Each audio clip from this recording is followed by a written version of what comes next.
Bonjour, chers étudiants. Nous continuons à étudier la psychologie et le sujet d'aujourd'hui, c'est la psychologie de la communication. Qu'en pensez-vous? Quelle place prend la communication dans notre vie? Antoine de Saint-Exupéry, écrivain et poète français, a dit que la communication est le seul luxe d'une personne. Pouvons-nous imaginer notre vie sans communication? Bien sûr que non. Nous apprenons à communiquer dès la petite enfance et aujourd'hui, nous parlons de ce que c'est la communication. Au début de notre conférence, nous parlons de l'importance de la communication dans la vie humaine, car on ne peut pas ne pas communiquer, ou autrement dit, vivre, c'est communiquer. Du moment de sa naissance à la fin de sa vie, un individu est en train de communiquer et d'interagir constamment avec d'autres individus. Les statisticiens ont calculé que presque 70% du temps dans la vie des gens est occupé par la communication.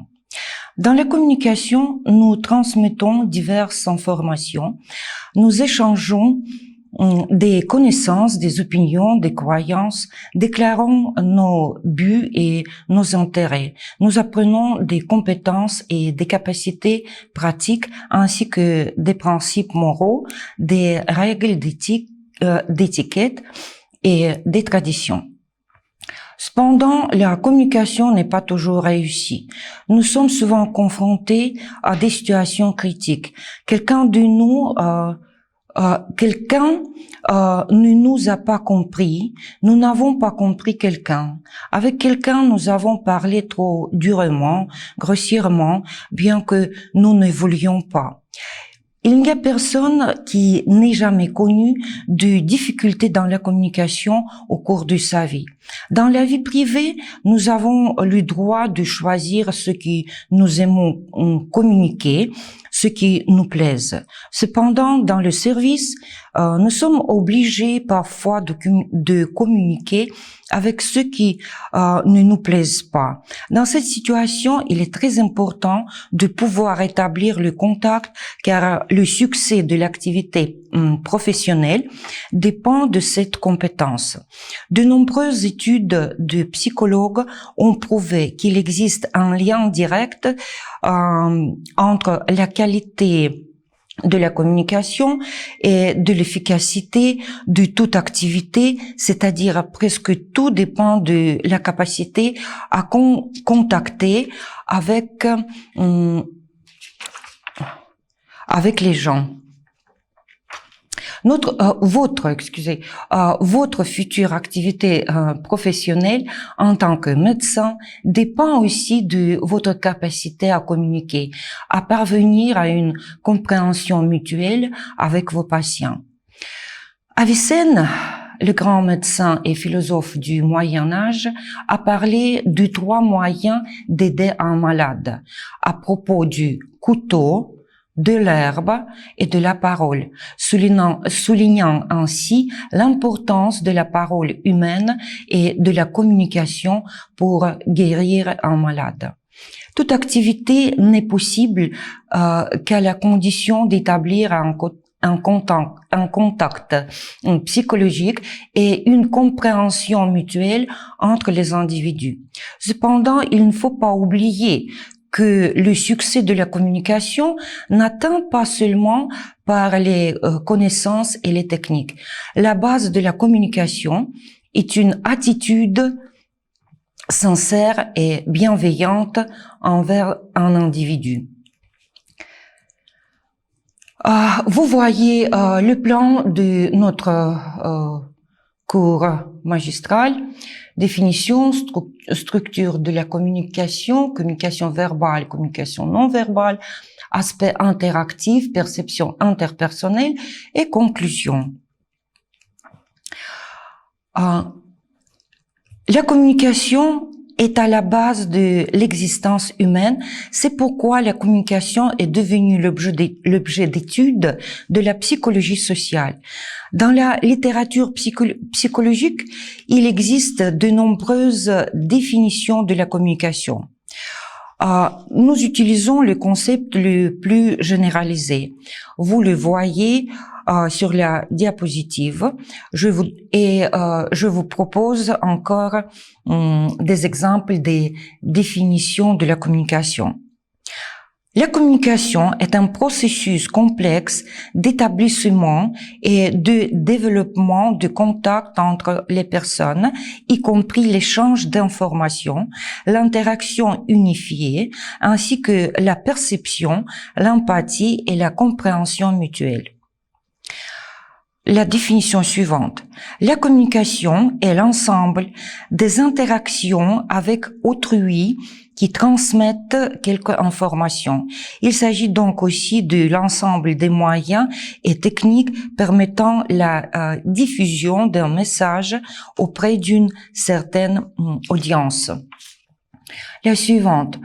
La communication est l'acte par lequel un message chargé d'informations transit entre un émetteur et un récepteur. La suivante. Communication, c'est un contact psychologique qui se manifeste par un échange d'informations, une influence mutuelle, une perception mutuelle, une compréhension mutuelle. Enfin, la communication est une conduite psychosociale visant à transmettre une information par l'emploi du langage, des gestes, des attitudes ou des mimiques. Étymologiquement, le verbe communiquer vient du latin communicare, signifiant partager, mettre en commun. La rhétorique, c'est-à-dire l'étude de l'art de la parole, les règles de construction du discours, l'oratoire et l'éloquence, défendu depuis l'Antiquité par Aristote ou les sophistes grecs comme Démosthène, puis par les Romains Cicéron et Quintilien, est un outil toujours précieux de nos jours. Il n'a jamais été abandonné tout au long de l'histoire car les besoins de convaincre et de persuader ont toujours existé au sein des groupes sociaux. Dans l'Antiquité, la rhétorique s'intéressait à la persuasion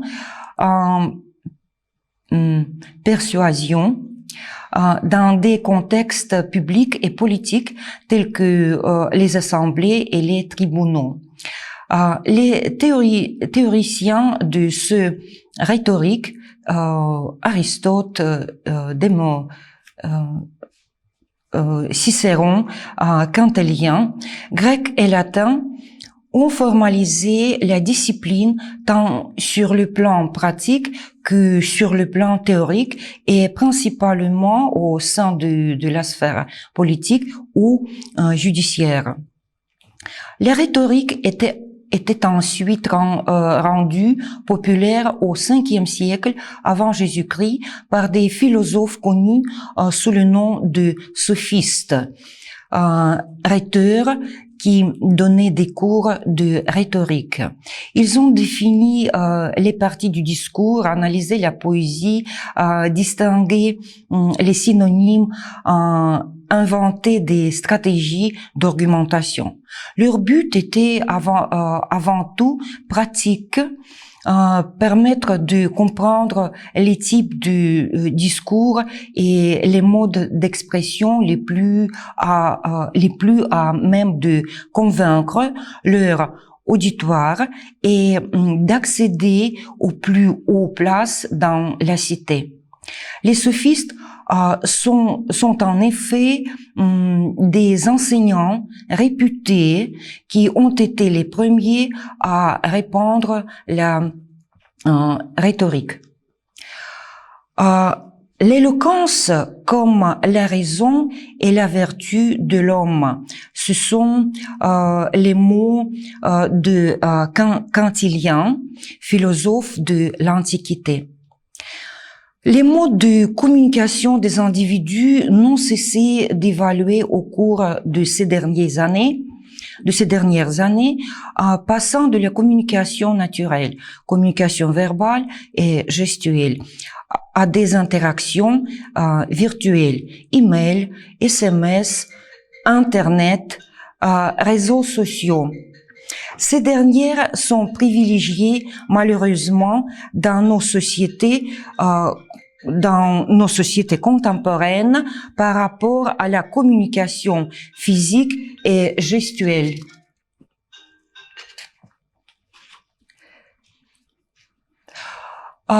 Sur cette diapositive, vous voyez la structure de la communication.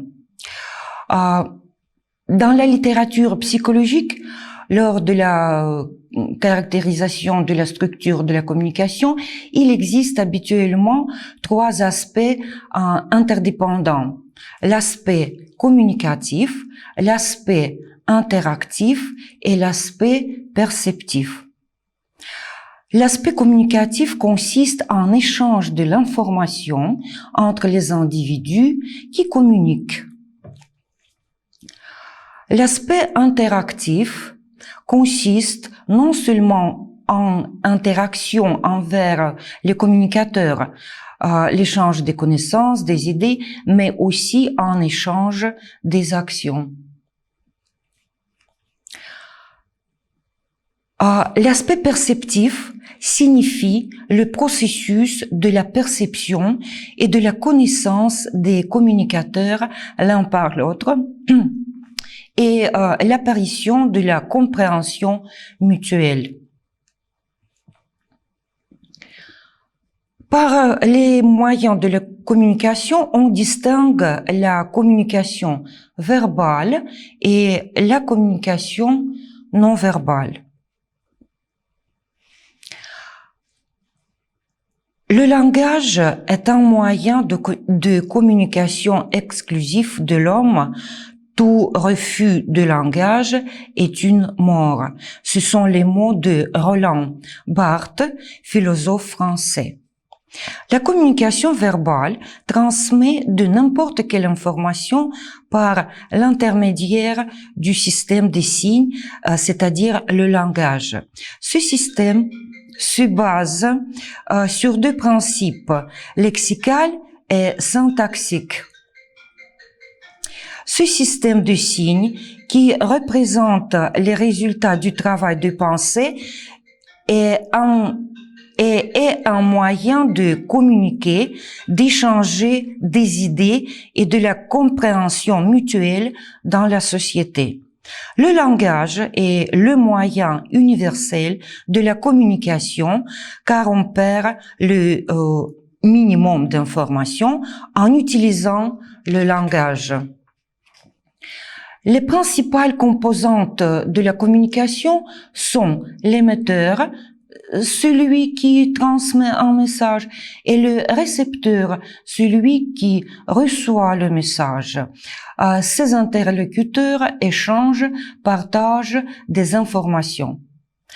Par l'intermédiaire du langage, le communicateur code au cours de la parole et le récepteur décode pendant l'écoute l'information. La communication verbale est une façon structurée et codifiée d'exprimer une idée, un besoin, un désir, etc. C'est une manière directe et spontanée de s'adresser à l'autre. Mais il ne faut toutefois pas croire que chaque fois qu'on ouvre la bouche, on réalise une communication efficace. Il existe plusieurs critères, s'ils sont respectés, qui assurent l'efficacité de la communication verbale. Essentiellement, il s'agit de formuler un message bref avec des termes simples, clairs et précis. Il faut aussi transmettre ce message en temps et lieu opportun en employant un vocabulaire et un débit convenable pour le récepteur. Envisageons du plus près les critères d'efficacité de la communication verbale. Le premier critère, simplicité du message. Un message simple encourage les personnes à s'intégrer à la conversation à propos des questions, à exprimer leurs craintes et leurs sentiments. Il faut utiliser des mots courants, de même qu'éviter les explications trop longues et les excès de langage. Non efficace. Votre message peut être non efficace si un message qui manque de simplicité peut introduire un rapport de supériorité, engendrer des erreurs dans la compréhension des consignes et entraîner un manque d'intérêt pour une discussion qui semble trop compliquée. Le deuxième critère, clarté et précision. Un message clair et précis transmet la pensée avec exactitude et donner la totalité de l'information. Il faut aussi répéter lorsque cela est nécessaire et diminuer les bruits extérieurs ou les interférences. Votre message sera non efficace si un message qui manque de clarté et de précision peut engendrer de la peur en raison d'un manque d'information, des erreurs dans la compréhension des consignes et des pertes de temps. Le troisième critère, brièveté.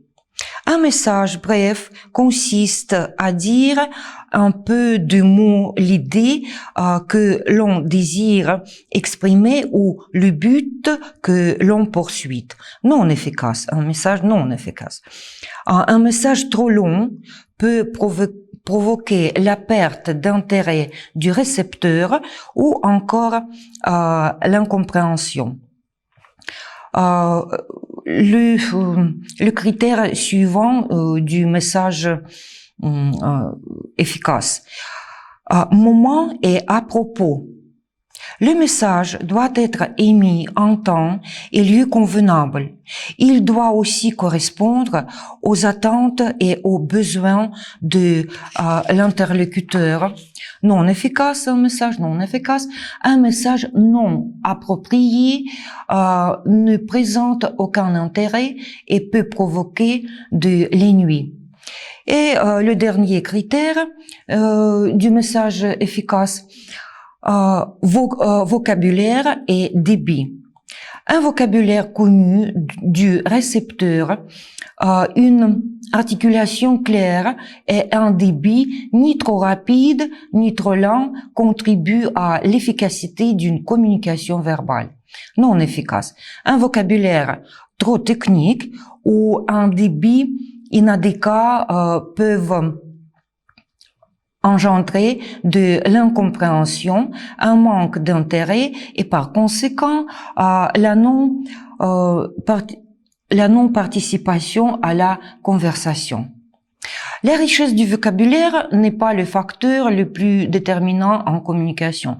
En effet, pour favoriser le récepteur du message, il vous faut aussi croire à ce que vous exprimez et employer un ton approprié. De plus, quand vous recevez un message, vous avez avantage à comprendre au-delà des mots en prêtant attention aux émotions qui accompagnent les idées émises.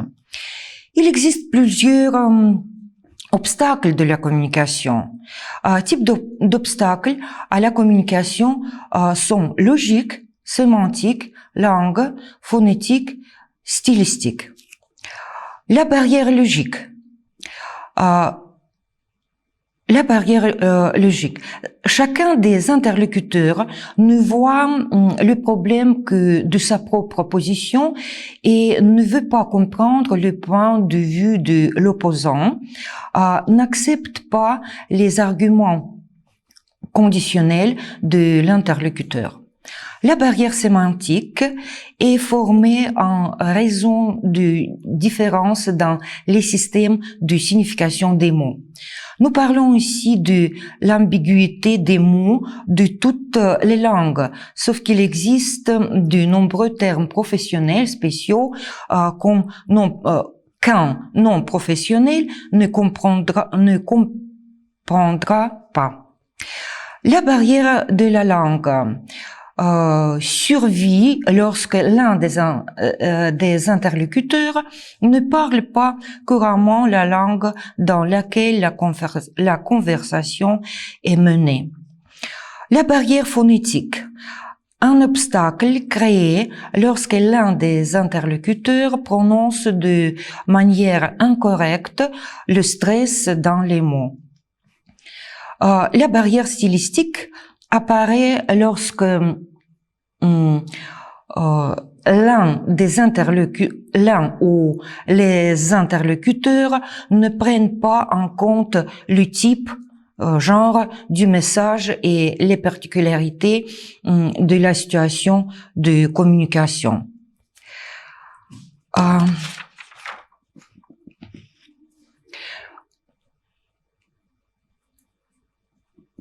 Excusez.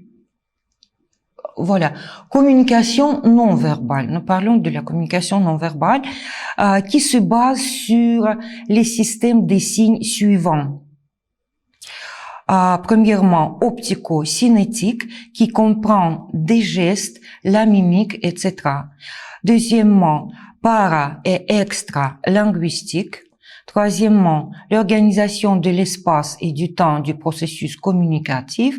Et enfin, le contact visuel. L'ensemble de ces moyens de communication accomplit les fonctions suivantes.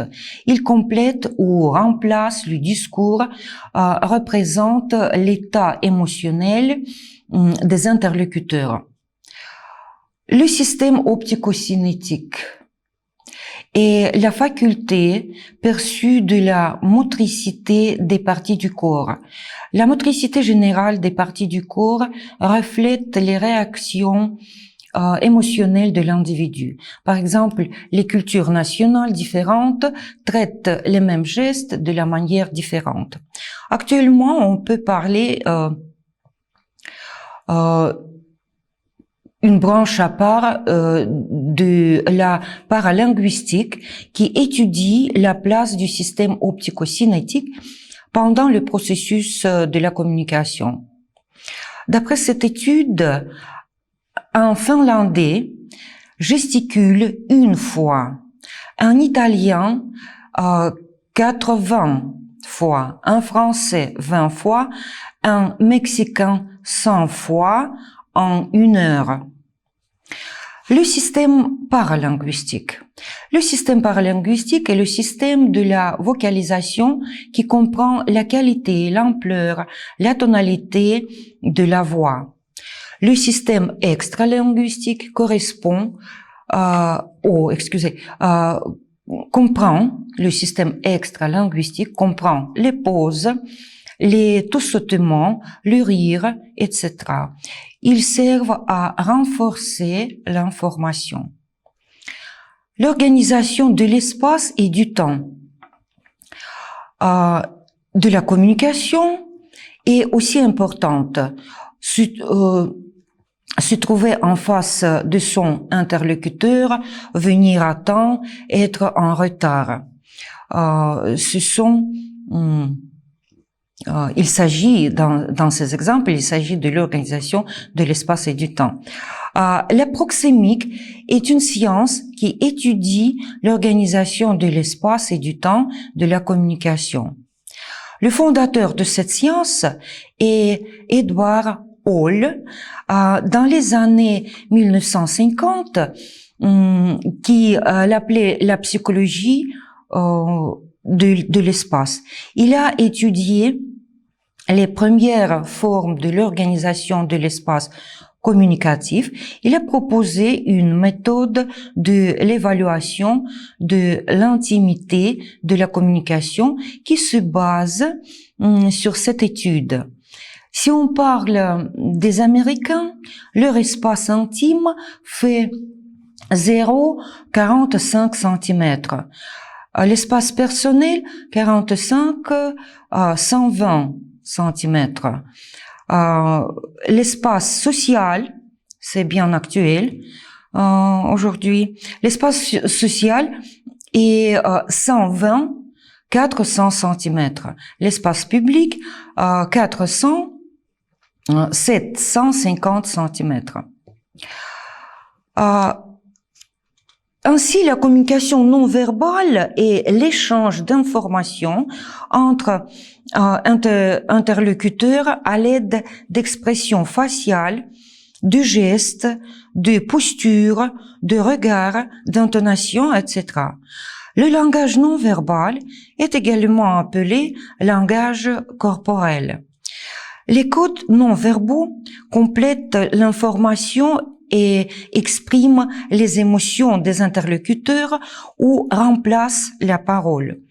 Les experts disent que pour une communication plus efficace, il est nécessaire d'avoir les compétences nécessaires pour reconnaître et interpréter les signes non verbaux. Parfois, nous ne sommes même pas conscients du fort impact émotionnel que nous avons sur l'interlocuteur avec nos gestes, notre apparence, nos expressions faciales, etc. Parlons de la fonction de la communication non verbale. Les signaux non verbaux duplique notre discours et le corrobore par des preuves sous forme d'émotions. Les expressions faciales, les gestes, les postures sont parfois impossibles à contrôler et donnent le vrai visage d'une personne. Autrement dit, si une personne vous dit quelque chose de très beau et d'inspirant, ces gestes non verbaux peuvent montrer quelque chose de complètement différent. Les signaux non verbaux remplacent parfois la parole. Par exemple, hoche la tête, hausse des épaules, cligne des yeux, agite la main, etc., etc. La communication non verbale peut également compléter une communication verbale. Par exemple, lorsque nous sympathisons ou que nous compatissons avec une personne, nous l'embrassons et lui caressons le dos ou la tête. Les signaux non verbaux peuvent mettre l'accent sur une déclaration.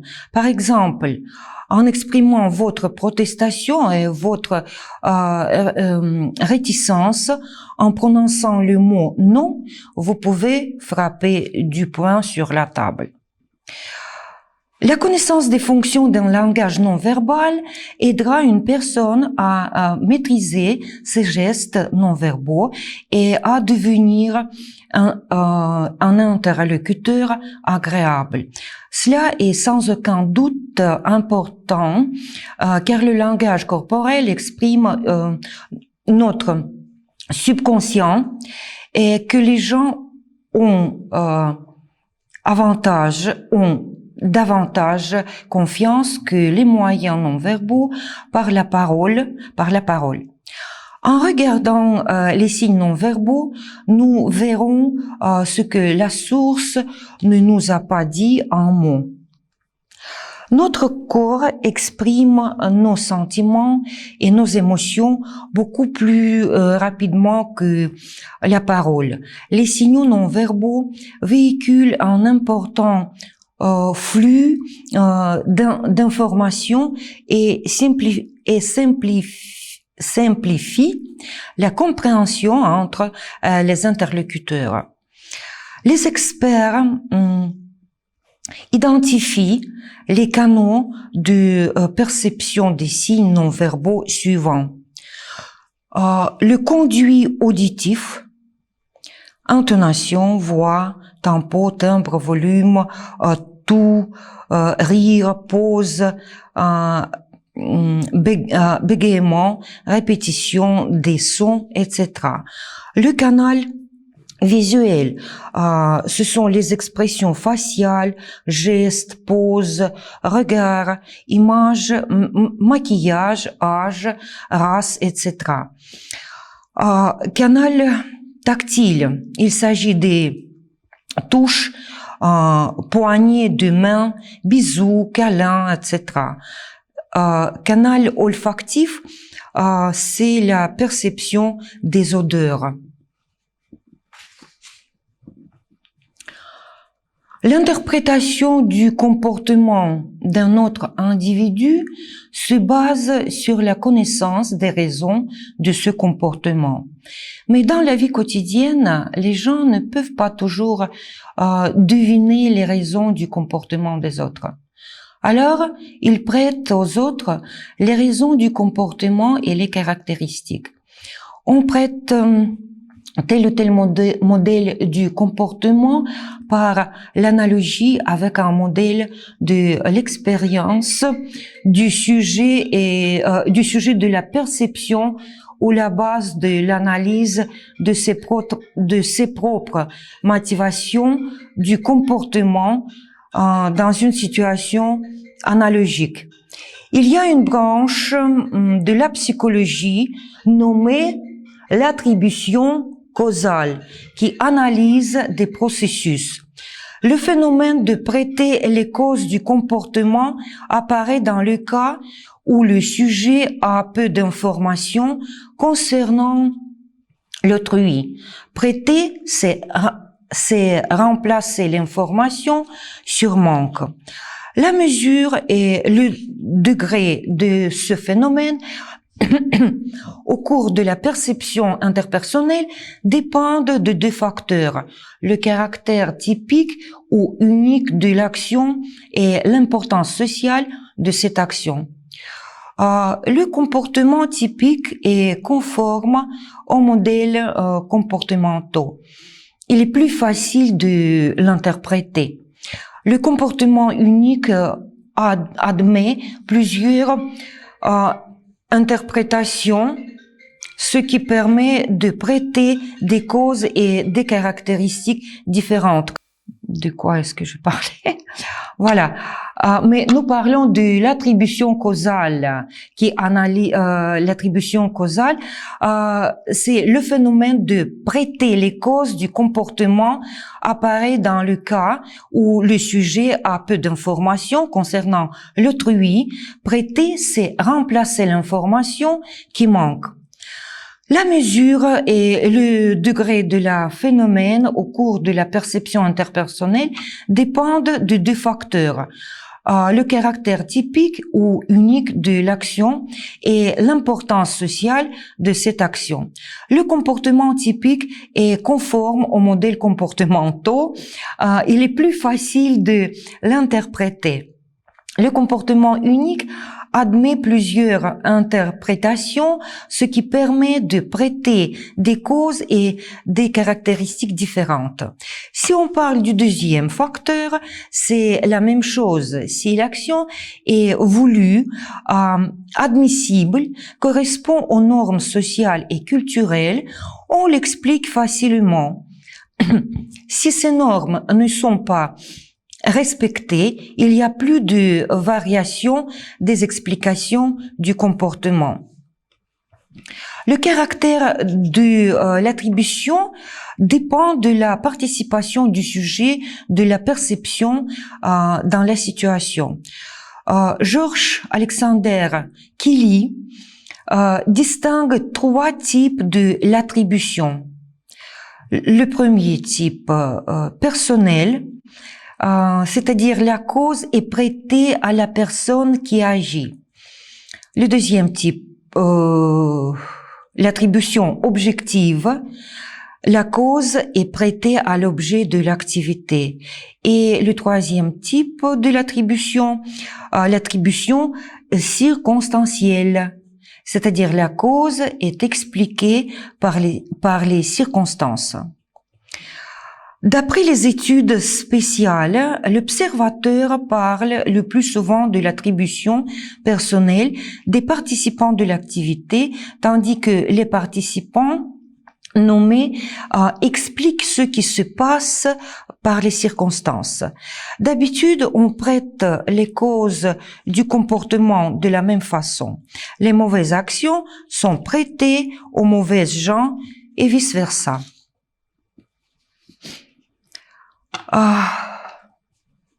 Le rôle du conditionnement au cours de la perception est important, surtout quand il s'agit de la formation de la première impression sur une personne inconnue. On distingue 3 effets. L'effet de la renommée, autrement dit l'auréole, l'effet de l'auréole, l'effet de la nouveauté et de la primarité et l'effet des stéréotypes. L'effet de la renommée consiste en formation du conditionnement spécifique basé sur l'information reçue sur cette personne. Cette image formée avant empêche de percevoir l'objet. La première bonne impression mène aux appréciations positives et vice-versa. Les effets de la nouveauté et la primarité sont liés au premier phénomène. L'impression correspond à l'ordre de la présentation de l'information. S'il s'agit d'une personne inconnue où la première impression joue un rôle primordial, si c'est une personne connue, c'est la nouvelle information qu'on prend en considération. Le terme du stéréotype social a été utilisé pour la première fois par Walter Lippmann en 1922. Il signifie la représentation toute faite d'un phénomène ou d'un individu. Le stéréotype apparaît dans le cas où on essaie on essaye de faire les déductions ayant l'information limitée. Les stéréotypes sont souvent liés à l'activité professionnelle de l'individu.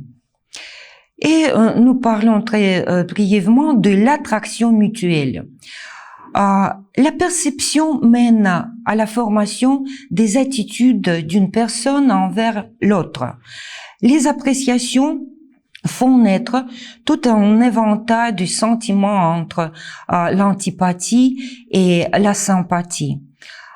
L'attraction est la formation de l'attractivité d'une personne par la personne qui l'aperçoit, qui est en même le résultat de ce processus. Albert Meyerabian, professeur de psychologie à l'Université de Californie à Los Angeles, est devenu connu par ses publications sur la comparaison de la communication verbale et non verbale. Dans le processus de conversation, l'information est transmise par des moyens verbaux, mots uniquement, de 7%.